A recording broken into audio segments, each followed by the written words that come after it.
राम नाम की महिमा जब श्रीलंका में जाने के लिए समुद्र पर पुल बना रहे थे, सभी वानर सेना पुल बना रही थी, तब हर एक पत्थर पर राम नाम लिखा जा रहा था। राम नाम लिखकर समुद्र में डाल देते थे और वो पत्थर तैरने लग जाता था। उस पत्थर को हनुमान जी ने उसमें तैरा दिया, वो तैरने लगा। तो राम जी ने कहा, सोचा कि मैं खुद भी एक पत्थर उसमें फेंकता हूँ। उसमें राम जी ने खुद अपने हाथ से पत्थर लिया और समुद्र में डाल दिया और वो समुद्र में डूब गया। ये क्या, मैंने जो पत्थर डाला वो तो डूब गया और तुम जो लिख रहे हो, नाम लिख कर उसमें डाल रहे हो, वो तो तैर रहा है। तो हनुमान जी कहने लगे, प्रभु आप स्वयं अपने हाथ से फेंकोगे, वो कैसे तर सकता है? जिस चीज को वो त्याग देंगे वो कैसे तर सकता है?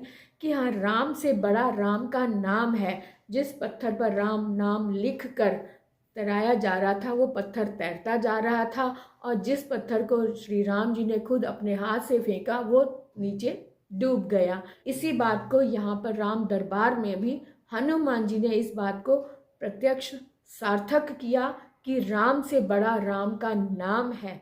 वो कैसे? राम नाम की लूट है, लूट सके तो लूट, अंत काल पछताएगा, जब प्राण जाएंगे छूट। राम नाम की महिमा तो आपने बहुत बार सुनी होगी कि राम से बड़ा राम का नाम है। राम स्वयं भी अगर किसी को मारना चाहे और वो राम का नाम जप रहा है अगर, तो राम नाम के कवच के आगे राम जी का स्वयं का तीर भी उनको हानि नहीं पहुंचा सकता। आज हम इस विषय में बात कर रहे हैं कि राम से बड़ा राम का नाम कैसे है। तो सुनिए, ये एक कथा है। ये उस समय की बात है कि जब हनुमान जी राम दरबार में राम जी की सेवा में लीन हो गए। हमेशा ही जब भी वो राम जी के पास होते हैं तो राम जी के अलावा और किसी के बारे में कुछ भी सोचते ही नहीं है। पता ही नहीं चलता कि दरबार में कौन आया और कौन गया। बिल्कुल ऐसा ही वाकया भी उस दिन हुआ। राम दरबार में राम जी की सेवा में इतने तल्लीन हो गए कि गुरु वशिष्ठ जी दरबार में आए और हनुमान जी को पता नहीं चला और वो उनकी अभिवादन में खड़े नहीं हुए। बाकी सभी दरबार में जितने जन थे वो सभी उनके अभिवादन में खड़े हो गए, प्रणाम किया, लेकिन हनुमान जी को पता ही नहीं चला, सुध ही नहीं। गुरु वशिष्ठ जी को बुरा लगा और गुरु वशिष्ठ जी ने राम जी से कहा कि हे राम, बताओ, अगर कोई गुरु के अभिवादन में खड़ा ना हो, उसका अभिवादन ना करे तो उसकी क्या सजा होनी चाहिए? तो राम जी ने कहा कि गुरुवर आप ही बता दीजिए कि क्या दंड है उसका। तो गुरु वशिष्ठ ने कहा कि मृत्यु दंड। तब राम जी ने कहा कि अब यह भी बता दीजिए कि यह अपराध किसने किया और किसको देना है मृत्यु दंड। तब गुरु वशिष्ठ जी कहने लगे कि मैं उसका नाम नहीं बताऊंगा अभी, लेकिन पहले मुझे ये संतुष्ट होने दो कि तुम उसके लिए कितने सक्षम हो। यानी कि अगर मैं उसका नाम बताऊंगा कि हो सकता है कि तुम उसको सजा ही ना दो। तो राम जी कहने लगे कि लिए राम दरबार में हर कोई समान है, आप नाम दीजिए, नाम बताइए।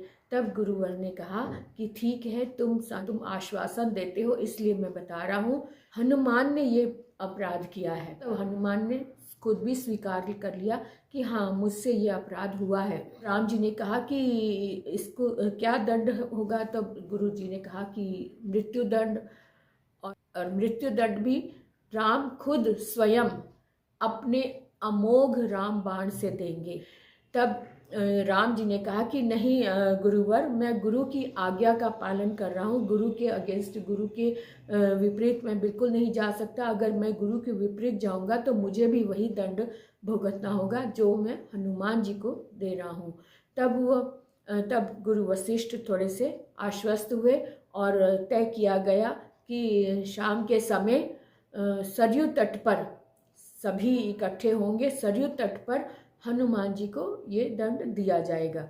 हनुमान जी घर पहुँचे तब माता अंजनी यह देखकर बहुत चिंतित हो गई कि हनुमान के चेहरे पर इतनी चिंता के भाव हनुमान तो सर्वज्ञ है, हनुमान इतना सर्वज्ञ है, ज्ञानी है, इतना बली है, इसको किस बात की चिंता हो गई। इस बात से माता अंजनी बहुत चिंतित होने लगी। उन्होंने बार बार पूछा हनुमान से कि हनुमान क्या बात है, क्या बात है।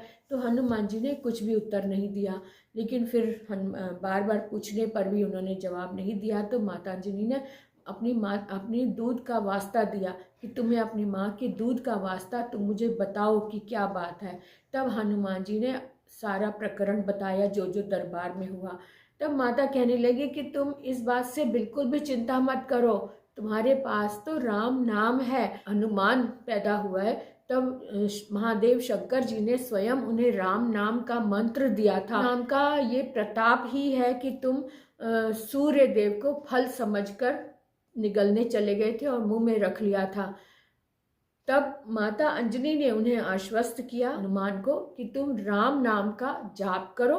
हनुमान जी सुबह ही सूर्य की पहली किरण से ही सरयू तट पर आ गए। सरयू तट पर उन्होंने राम राम राम राम राम नाम का अखंड जप करना शुरू कर दिया। सायंकाल जब राम दरबार पूरा राम जी के साथ वहां पहुंचा सरयू तट पर, तो वहां देखा तो राम नाम का रट लगाए हुए थे। हनुमान जी अखंड जाप कर रहे थे राम नाम का।